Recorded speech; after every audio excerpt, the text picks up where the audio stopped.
Hello AP students, I have some of you in here right now. Welcome to Friday.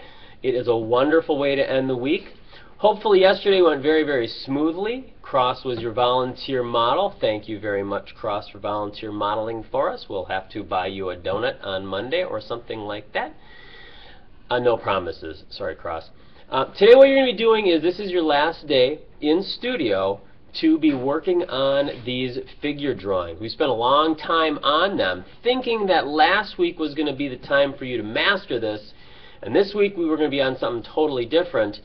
We've spent a good amount of time this week working on the idea of proportion and perspective and charcoal and the figure. So use today wisely. Some of you are doing an exceptional job. Some of you are still working on the basics, and that's fine.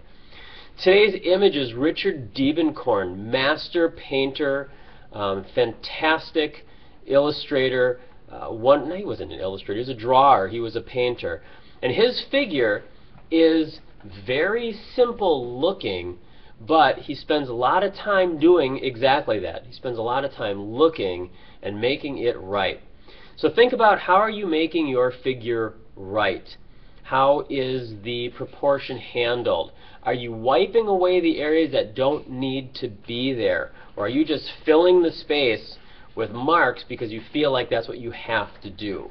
Be aware of everything that you're putting into these drawings. This should demonstrate your strength in the figure drawing as a breadth piece. That said, I think that your gesture drawings from last week, this past week, and even the week prior, these are really good images to hold on to because they demonstrate that process. Some of you have really wonderful 5-minute gesture drawings. Those are great breadth pieces. So save that kind of information. Next week we're going to critique these pieces. I've got a wonderful critique sheet that I'm going to help you guys fill out. Some of you have done it in other classes, but we're going to spend some time with a lot of reflection. The critique sheet, the rubric that I developed, is based off of two things.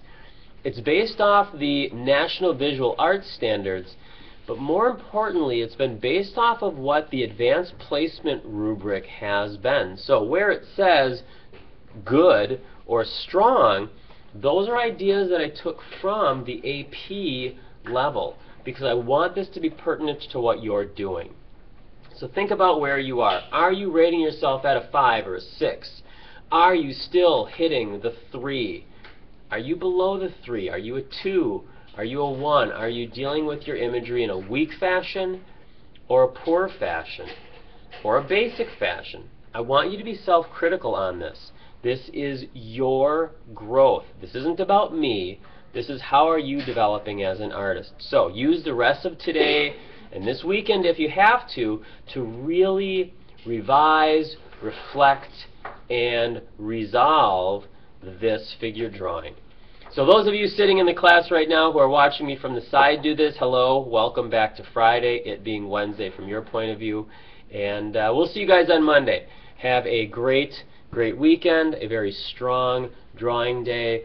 3 minutes and 38 seconds. I know Julia wants me to take this all the way to 4, and so I could just prattle on and on and on and on, but I don't